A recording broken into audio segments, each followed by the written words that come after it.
सबसे पहले एक बड़ी खबर और बता दें कि इजरायली पीएम नेतन्याहू ने एक इमरजेंसी मीटिंग बुलाई है। सुबह 11 बजे सुरक्षा कैबिनेट की बैठक बुलाई गई है। यानी एक तरफ इजरायल डिफेंस एक्सपर्ट रंजन महाजन साहब जुड़ चुके हैं।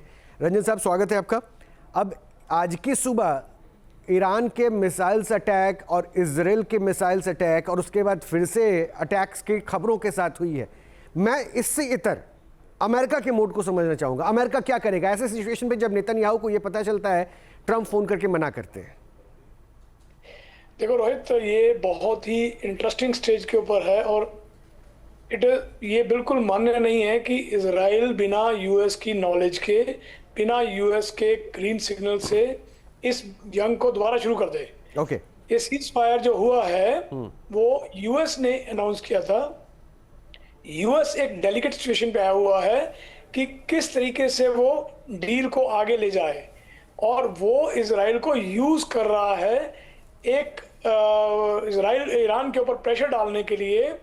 और साथ ही साथ इतने दिन हो चुके हैं जो सीज फायर के बीच में, इंटेलिजेंसीज अभी भी काम कर रही हैं। उनके पास कुछ टारगेट्स उनको क्लियर हो गए हैं जो इस स्टेज के ऊपर इजराइल उस टारगेट को मिस करना नहीं चाहता था कि कुछ ना कुछ एडवांटेज लेने के लिए। तो इजराइल ने, चाहे वो यूएस को ओपनली कहते हैं कि यूएस के बिना परमिशन के किया है, no, it is not possible. Secondly, Israel का जो हमला लेबनान के अंदर बढ़ा है हिजबुल्लाह के ऊपर, ईरान चुप नहीं बैठ सकता कि उसकी जो प्रॉक्सीज हैं हिजबुल्लाह, येमेन, उनके ऊपर इजराइल एक तरफा हमला करता रहे। तो इजराइल के अगेंस्ट ईरान का जवाबी हमला बनता है।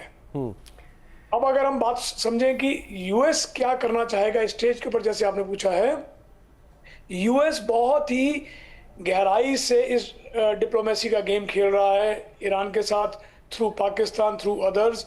तो मेरे ख्याल से अभी ये डील काफ़ी हद तक क्लोज पहुंची हुई है और वो डील को हासिल करने के लिए ये टूल भी इस्तेमाल किया जा रहा है। ये टूल है ना कि एक, मतलब मैं महाजन साहब इसको एक सरल भाषा में समझाऊं, साम दाम दंड भेद तमाम नीतियों के साथ जो है अमेरिका कोशिश में लगा हुआ है और उसी कोशिश का एक हिस्सा आप ये मानते हैं। लेकिन सर, मैं दूसरे पॉइंट पे आता हूं। पाकिस्तान का एक चेहरा जो मीडियोकर है वो वहां पहुंचा हुआ था ईरान में, इस बीच में अटैक हुआ। अब ये ना भूलें कि स्ट्रेट ऑफ हॉर्मुज पर कितनी चुनौतियां हैं और इसको वर्ल्ड किस तरह से भुगत भी रहा है। बाब अल मंदेब पर भी निशाना आ गया है सर, टारगेट आ गया। और ये चैलेंज जो है, अब इसको भूलिए मत कि ईरान ने इस बात का अंदेशा जताया और साफ साफ कह दिया था, धमकी दे दिया था कि हम उधर भी अब जो है बंदी लगा देंगे। अगर ये सिचुएशन ऐसा बनता है तब क्या होगा? देखो, इसके बीच में जो ईरान है वो एक रीजनल पावर बन के खड़ी हो रही है।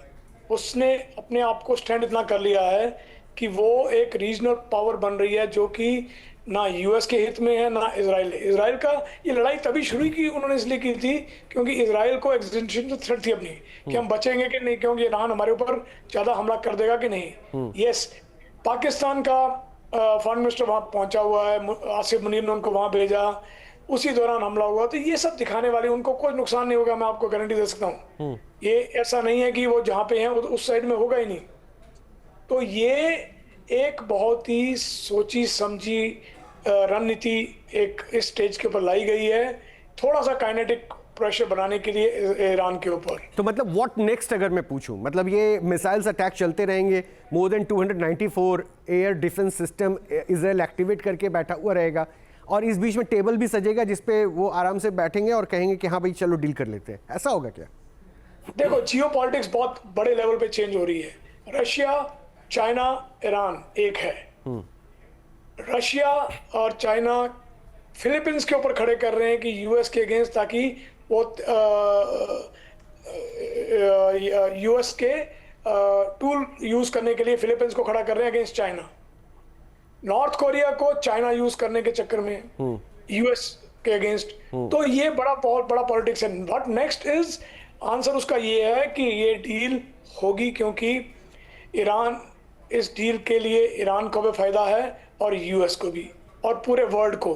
तो ये डील तक पहुंचेंगे और न्यूक्लियर के जो 4-5 उनके मुद्दे हैं कि $24 बिलियन जो उनके फ्रोजन है उनको छोड़ें, उनका जो न्यूक्लियर का 440 किलोग्राम अगर रखा हुआ है एनरिच्ड, उसको वापस लिखाया जाए। तो ये कहीं ना कहीं डील पहुंच रही है, बट इजराइल अपना युद्ध नहीं छोड़ेगा स्टेज के ऊपर, क्योंकि इजराइल के लिए टारगेट बिल्कुल क्लियर है। राइट, और ये बहुत न्यूट्रल सा वे दिखाने की कोशिश की जा रही है, और शायद यही वजह है कि अमेरिका जो है नेतन्याहू को धमकी दे रहा है, मना कर रहा है, ये बातें आ रही है, और दूसरी तरफ इजराइल जो है हमला भी कर दे रहा है। शुक्रिया महाजन साहब हमसे जुड़ने के लिए, बात करने के लिए। आपके मोबाइल पर तुरंत आएगी ब्रेकिंग न्यूज, स्क्रीन पर सबसे पहले दिखेगी बड़ी खबर, देश दुनिया की हर खबर एक जगह। अब आपके मोबाइल पर तुरंत फटाफट इंस्टॉल कीजिए न्यूज नेशन ऐप और रखिए खुद को अपडेट।